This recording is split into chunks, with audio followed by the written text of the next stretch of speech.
What's going on? What is going on?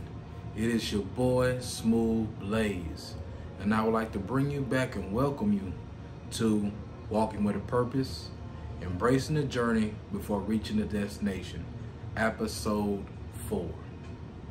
Now, before we get into all the major points for this week, please make sure you like, comment, and subscribe to my channel. Also hit that notification bell, select all, so you would not miss one video. Now, a couple weeks ago, we talked about, can I handle the pressure? When you're dealing with your school, when you're dealing with life, when you're dealing with work, can I handle the pressure, or do I fold when things get too rough for me? Those are things we have to evaluate about ourselves. Now, for this week, the important thing, or the important question is, what results have I produced? Let's keep it real. What results have I produced? Now, when you think of this question, what comes to mind will be the idea of understanding outcomes. Outcomes can be positive, outcomes can be negative, but just understand that outcomes exist. And I have to go back and look at see what I've learned about myself. Making progress matters, meaning it's not about the destination, it's about the progress you made to get to point A to point B. I'm gonna have setbacks on my journey. That comes with territory. It's nothing personal, it just happens. Prayer changes things. No matter what you're going through and how things may seem, prayer will evolve in so many ways and move mountains in your life that you would never imagine. I'm always passionate and I'm always determined to achieve. Above all things, I'm going to be successful because I believe it here, and I know how to move. Lastly, take time to reflect where I started. Sometimes we forget, or we're so focused on where we're trying to go that we forget where we're coming from. So appreciate your starting point and where you're at now so you can understand where you're going. So, what are some healthy habits that I've created for myself? You can think about it for what you've done in your life. What some healthy habits do you have? I know for me, one thing I do is stay consistent with my weekly routine. That's major. I have to have a routine so I know where I'm going. Next would be taking time to rest my mind and my body. Preserving your mind and your body is so important. People will tug you from here and there, and at the end of the day, you be worn out and can't be able to produce. So take care of that. Third thing, prioritize reading the word, meaning spend a little time with God so he can allow you to go to that next level. He wants to talk to you, wants to connect you. Keep that in mind. Remove yourself from negativity. We can't completely get away from negativity, but we can find spaces of peace where we can do all things that we desire to like to do.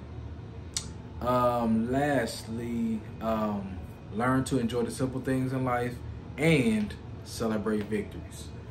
Now, just because you're at a point where you feel like I still got all this stuff to do, don't worry about that.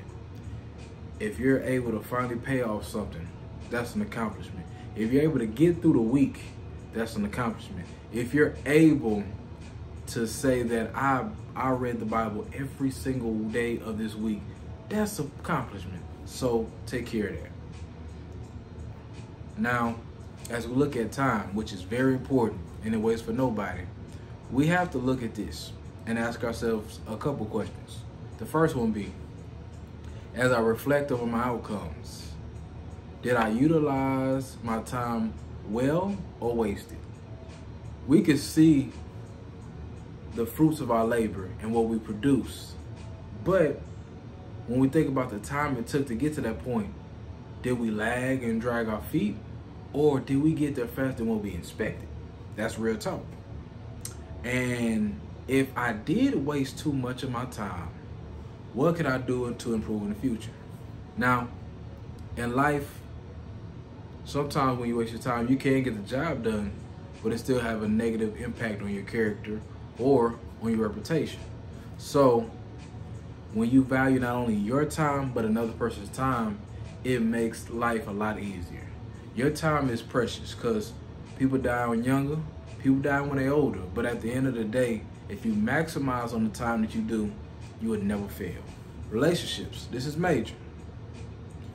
When I talk to my circle, let's be real, when I talk to my circle, how productive or how positive are the outcomes?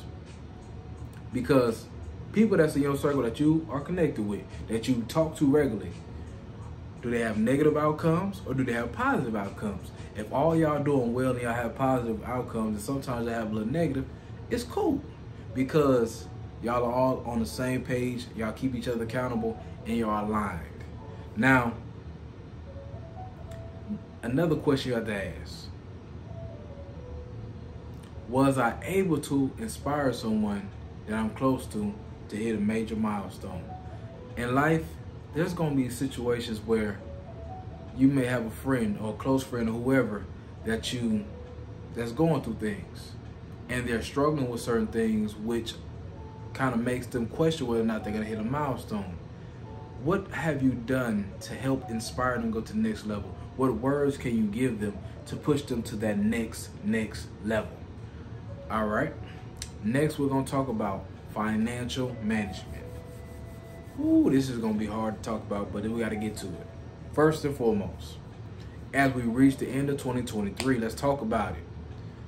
How have my finances changed? Am I in a point where I'm getting the hang of it and I'm getting the cushion, or am I holding on by a thread? When I say this, I mean, am I still struggling like crazy to keep my head above water? Or am I in a position where I'm starting to gain my balance? Because we all go through struggles. We all know inflation is here. We know that times is hard. Money is tight for people. So we got to make executive decisions on an everyday basis. So keep that in mind. In addition to that, how close am I to gaining control of my money? I can speak for myself. I'm close to paying off a few things that's going to give me more wiggle room in order to be able to see more of my money and actually give myself a raise. Most people don't realize we all have things we have to pay, and then we're going to have to pay somebody, obviously. But if there's certain things where I can deduct and not deal with anymore, I'm going to take full advantage of it. Because at the end of the day, you want to minimize the amount of expenses that you have and maximize the amount of money that you can use to invest and do other things. So it's always a good thing. So finally, this is the most important thing, your faith level. As we reflect and look at our faith level, how have your outcomes affected your relationship with God? This is going to hurt. So in life, when we have positive outcomes, oh yeah, we all about gung-ho and say, yeah, God is amazing, God is doing this, God is doing that, great. But what about those negative outcomes when God is still in the midst, but you're going through? What do you do in those moments? Do you turn away, or do you still lean on him? Because we have to realize, don't always lean on your own understanding. That's one. And two, just realize God is just not a genie. Don't deal with him when everything is bad. Deal with him through the good times and the bad times. I promise you it's going to change your life. And do you feel more connected with him or disconnected? Because if you're more of a person that only want to ride the wave when everything good, your relationship with God going to be shaky. When you're a person that's in the trenches, they going through hell, but they have it in their mind and say, you know what, God has a plan and I'm not going to deteriorate from what I'm supposed to do. So let me get my mind straight and let me get into that mode where I can dominate and I can grind. That is way important. So all these different attributes, your time, your relationships, your faith, your money, all these are combined with outcomes that you have in life. These things connect everything that you want to have. So when I look at the results and the positive and negative outcomes that I have in my life, what's my next move? Here's a few ideas of some next moves that you can have for your life. 1, stay true to those things that work. Meaning, if it ain't broke, don't break it. If it's working, if you have a savings plan, stick with it and it's working. If you have a way to get out of debt, stick with it and it's working. Don't allow yourself to shift when it ain't necessary. Next, remember God has more in store for you. What you're going through is preparation for the next level. Don't ever allow yourself to be discouraged in a point where you feel like he's not there, because he always will be. Next, setbacks are not failures, they're lessons. Setbacks put you in a place where you gain experience and you're able to do better for the next time. So when the next time will come around, you know how to navigate through those cracks or those roadblocks. Life is too short. Use your time wisely. Stay open-minded and learn. Life is short, man. People dying left and right. People die that ain't never died before. In addition to that, staying positive and understanding that you need to learn. In this world, you'll never know everything. But as long as you stay hungry to learn more, you will always be ahead of the game. Lastly, become the best version of yourself. Stop trying to be idle. Stop trying to emulate persons when who you are is good enough. Who God calls you to be is good enough. Put yourself in a space where you love you and you embrace you. And people that don't like it, that's fine. But there's going to be people that love the fact that you're you, because it's easy to be that. So as we close, I'd like to thank you for taking the time out to check out my channel. Please make sure you like, comment, and subscribe. Hit that notification bell. Select all so you will not miss one video. Now, before we go, you know what I'm going to say. We cannot control the hand that was dealt, but we can move with purpose. It is your boy, Smooth Blaze. I'm signing out. Peace.